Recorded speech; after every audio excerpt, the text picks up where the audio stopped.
बिस्मिल्लाहिर्रहमानिर्रहीम। अस्सलाम वालेकुम मेरे प्यारे दोस्तों viewers, welcome to back Seema's आटे किचन में। आप सब कैसे हैं? उम्मीद करती हूँ आप सब खैरियत से होंगे। अल्लाह पाक का करम है, आप लोग की दुआएं। अल्हम्दुलिल्लाह मैं भी बिल्कुल ठीक हूँ और अल्लाह पाक से दुआ करती हूँ आप लोग जहाँ पर भी हैं, जैसे भी हैं, जहाँ जहाँ से मुझे देख रहे हैं, आप लोग खुश रहें, आबाद रहें, आप लोग की तमाम दिली ख्वाहिशात पूरे हों और तमाम जायज़ हाजात पूरे हो जाए।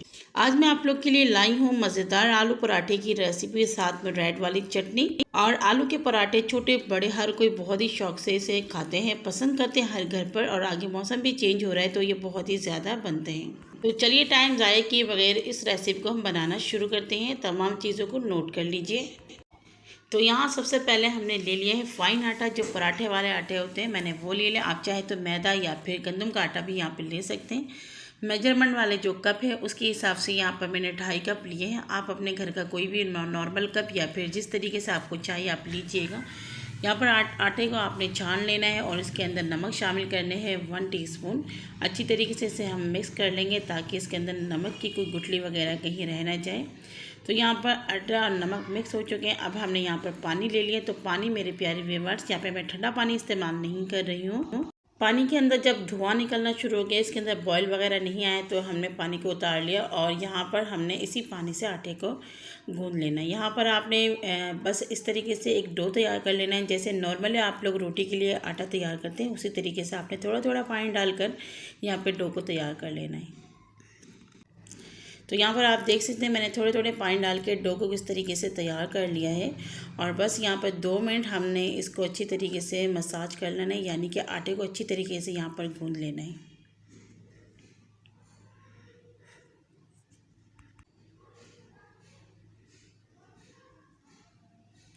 तो यहाँ पर बस हमने आटे को गूंद लिया है 1 से 2 मिनट। अब इसको हम इस तरीके से बॉल बना लेंगे। तो यहाँ पर हमने आटे को रेस्ट के लिए रखने हैं ताकि अच्छी तरीके से सॉफ्ट हो जाए, और थोड़ा सा आटे को रेस्ट देना ज़रूरी होता है। यहाँ पर हमने इसे बाउल के अंदर डाल दिया है और इसके अंदर थोड़ा सा ऑयल शामिल करेंगे 1 टीस्पून जितना, ताकि इसके ऊपर कोई खुश्का वगैरह जमा नहीं हो जाए और यह आटा बिल्कुल अच्छी तरीके से रेस्ट में आ जाए। तकरीबन 15 से 20 मिनट हम आटे को कवर करके साइड में रख देंगे। जब तक यहाँ पर हम आलू की स्टफिंग तैयार कर लेते हैं, मैंने यहाँ पर बॉईल किए हुए 3 आलू ले लिए हैं, बड़े साइज़ के आलू लिए हैं और इसे मैंने इस तरीके से काट कर ठंडा कर लिया। आलू को ठंडा करना बहुत ज़रूरी है स्टफिंग के लिए। तो यहाँ पर आलू हमारे ठंडे हो चुके हैं। अब इसके अंदर कुछ मसाला शामिल करेंगे। 3 से 4 अदद मैंने हरी मिर्च बिल्कुल चॉप करके काट लिए हैं, वो इसके अंदर डाल दिए हैं। एक मीडियम साइज़ का प्याज इसे भी मैंने चॉप कर लिया है और फिर इसे निचोड़ कर इसके अंदर का पानी मैंने निकाल लिया ताकि पानी वगैरह इसमें ना हो और ये बाद में मसला नहीं करें। तो खुश्क करना है, कोई पानी वगैरह आपने नहीं डालना है। 2 टेबलस्पून जितना हमने पुदीना ले लिया और 2 टेबलस्पून जितना हमने यहाँ पर हरा धनिया बारीक कट करके इसके अंदर डाल दिए हैं। मसाले शामिल करेंगे। यहाँ हमने अनारदाना ले लिया है 1 टेबलस्पून, इसे मैंने कूट लिया है। अगर अनारदाना नहीं है तो आमचूर पाउडर का इस्तेमाल कर सकते हैं। नमक 1 टीस्पून लिए हैं। 1/2 टीस्पून हमने लिए हैं गरम मसाला पाउडर। 1/2 टीस्पून थोड़ा ज़्यादा हमने यहाँ पर चाट मसाला पाउडर। 1/2 टीस्पून काली मिर्च पाउडर। 1 चम्मच हमने यहाँ पर लिए है कुटी लाल मिर्च। 1/2 टीस्पून ज़ीरा पाउडर और यहाँ पर 1 चम्मच भर के हमने दरदरा धनिया पाउडर लिए हैं। तो ये तमाम चीज़ें हम यहाँ पर डाल देंगे। अब हम इसके अंदर कुछ और चीज़ भी डालेंगे। तो कसूरी मेथी थोड़ा सा मैंने यहाँ पे रोस्टिंग कर लिए थे, उसको हमने यहाँ पर ले लिए 1 चम्मच, वो हम थोड़े से हाथों से क्रश करके इसके अंदर डाल देंगे। और 1/2 टीस्पून हम डालेंगे इसके अंदर अजवाइन, वो भी हाथों में इस तरीके से ले लेंगे और इसी भी थोड़े से हाथों से इस तरीके से क्रश करके डालेंगे। इसका फ्लेवर और खुशबू बहुत ही अच्छा आएगा। और यहाँ पे आलू मैचर से हमने इसको अच्छी तरीके से मैच कर लेना है। चाहे तो हाथों की मदद से भी कीजिए, क्योंकि हाथों से ही करना पड़ेगा। इसके अंदर कोई चंक्स वगैरह हमें नहीं चाहिए। यहाँ पे खूब अच्छी तरीके से मैंने आलू के जो ये मिक्सचर इसको तैयार कर लिया, हाथों की मदद से कर लिए हैं। अब इसे हम साइड में रखेंगे और आटे को देख लेते हैं। तकरीबन 20 मिनट हो चुके हैं। तो आटे को हम यहाँ पर निकाल लेते हैं। 15-20 मिनट ज़रूर रखिएगा, इससे आटा बहुत ही अच्छी तरीके से सॉफ्ट होते हैं।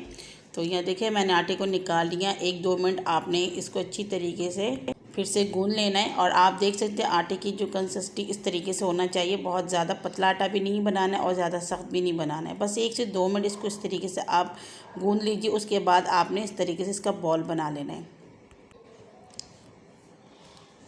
तो यहाँ देखिए मैंने इसका बॉल बना लिया है। इसका पेड़ा तैयार करेंगे।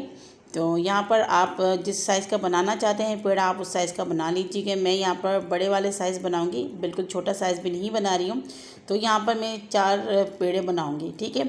तो इस तरीके से मैं यहाँ पर पेड़े बना रही हूँ, आप देख लीजिएगा। अगर आपको ये बड़ा लग रहा है तो आप यहाँ पर पेड़े को छोटा भी बना सकते हैं। यहाँ पे जिस तरीके से नॉर्मली हम पेड़ा बनाते हैं आटे से, रोटी बनाने के लिए, पराठे बनाने के लिए, बिल्कुल बस इसी तरीके से आपने इसको पेड़ा बना लेना है।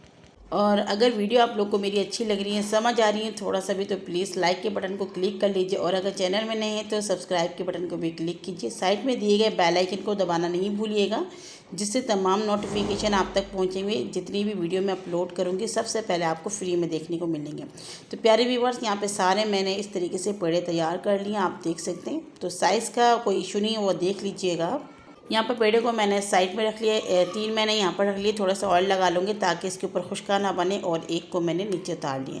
अब यहाँ पे चकला बेलन ले ले, या कोई भी आप जिस चीज़ के ऊपर बनाना चाहते हैं उसके ऊपर आपने थोड़ा सा इस तरीके से आटा डाल ले, और बस इसको हाथों से थोड़ा सा इस तरीके से फैला ले। छोटा सा आपने इसकी रोटी तैयार करना है। मैं 2 तरीके से आपको बनाना बताऊँगी, जो भी तरीका आपको आसान लगे आप उसी तरीके से बनाइएगा, ठीक है। तो यहाँ पर पहला तरीका तो ये है, छोटा सा आपने इस तरीके से बेल लेना है रोटी, और जब ये बिल जाए तो आपने इसके अंदर डाल देना आलू की स्टफिंग। यहाँ पर मर्ज़ी के मुताबिक ही डालिए, कोई ज़्यादा कम आप कर सकते हैं, लेकिन मैंने यहाँ पर 2 चम्मच भरकर डाला है। चाहे तो यहाँ पर आप ज़्यादा भी कर सकते हैं। हाथों में इस तरीके से आप उठा लेंगे, हथेली के ऊपर रखेंगे, इस तरीके से आपने इसको फोल्ड कर लेना है।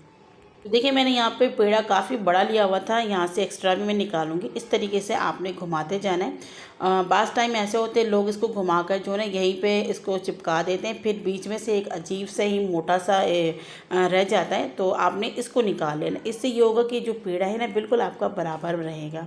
तो इस तरीके से आपने खूबसूरत सा पेड़ा तैयार कर लेना है, और इसको हाथों की मदद से बीच में से प्रेस करना है ताकि जो आलू है वो अच्छी तरीके से सारे जगह में अच्छी तरीके से लग जाए। यहाँ पर आपने जितना हाथों से फैला सकते हैं फैला लीजिएगा।